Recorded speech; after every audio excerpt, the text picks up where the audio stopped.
Hi, it's Emily Nielsen, the host of Know Your Alternatives.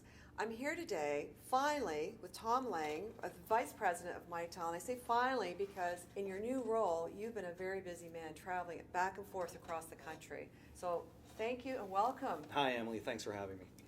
I have been traveling a lot. It's been a lot of fun, and I've got right across Canada. I've got good teams right across the organization, visiting my partners and customers. But I'm thrilled to be here today and talk to you. Thanks very much. So Tom, what's it like transitioning from a company like Bell Canada, which is really more regional focused, to a company with a Canadian head office, but you have global reach? You know, Emily, it's a fun transition. First of all, I am enjoying it. But if I really had to think to myself, what are the big differences? And it's only 90 days in, but I think the biggest difference is the focus on the channel. All right, Okay. It's really the focus on the channel. Mitel, we are committed to our channel success as well as their customer success. And I think, why I'm really attracted to the company and to this role was that I was the channel. So for 4 years of my career at Bell Canada, if you remember, there was a division called Bell Gateways. And Gateways was the CPE business of Bell Canada. Right. All right. That carried the Mitels, the Nortels, the Ciscos. All right. So I actually ran the sales force in Ontario for about 4 years there. So I understand how challenging and difficult that business can be. All right. So what Mitel's task for me and my task to my channel account managers is how do I help the channel? I think other successes have been your partnerships, very strategic alignments that you've made with companies such as VMware. And you were ahead of the game, I would say, by a number of months in developing the technology and the strategy on a go-forward position.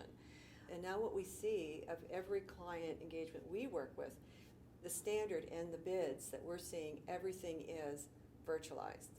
Can you comment on that, how that gave you a bit of an edge? So that was one of the things that really excited me about Mitel. When I really dug into Mitel, and the exciting thing about it was Mitel is second to none on the way that we have separated the software from the hardware. So we have a separate software stream that allowed us to virtualize our product, right? So and we did this by close collaboration with VMware.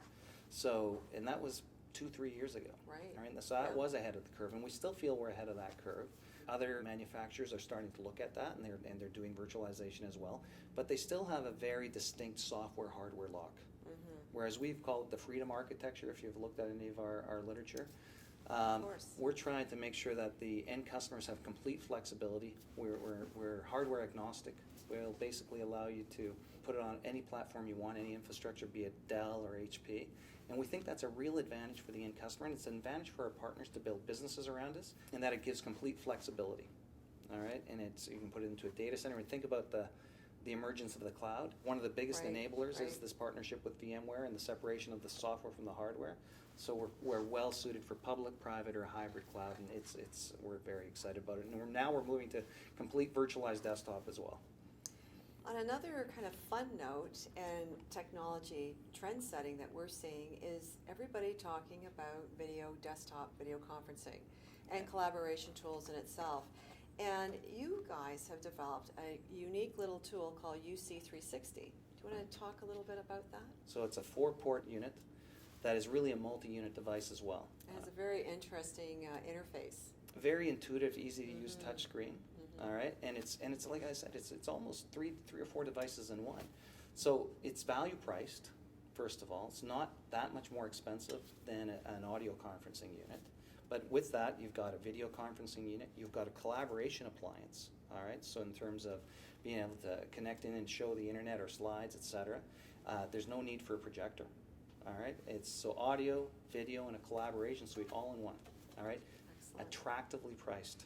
It was designed to be disruptive. So we're very excited about it. I think the other big differentiator about it is that it's completely from the bottom up open standards. All right, so it's meant to interoperate. So it actually will plug into the investment that you've already made into your flat panels and on your. That's excellent. Yeah. Well, at this point, I would just like to say again, thank you for taking the time out of your busy schedule. Really look forward to seeing you on the panel at Know Your Alternatives. So I'm looking thank forward you. to it as well. Thanks very much. Okay. Take care.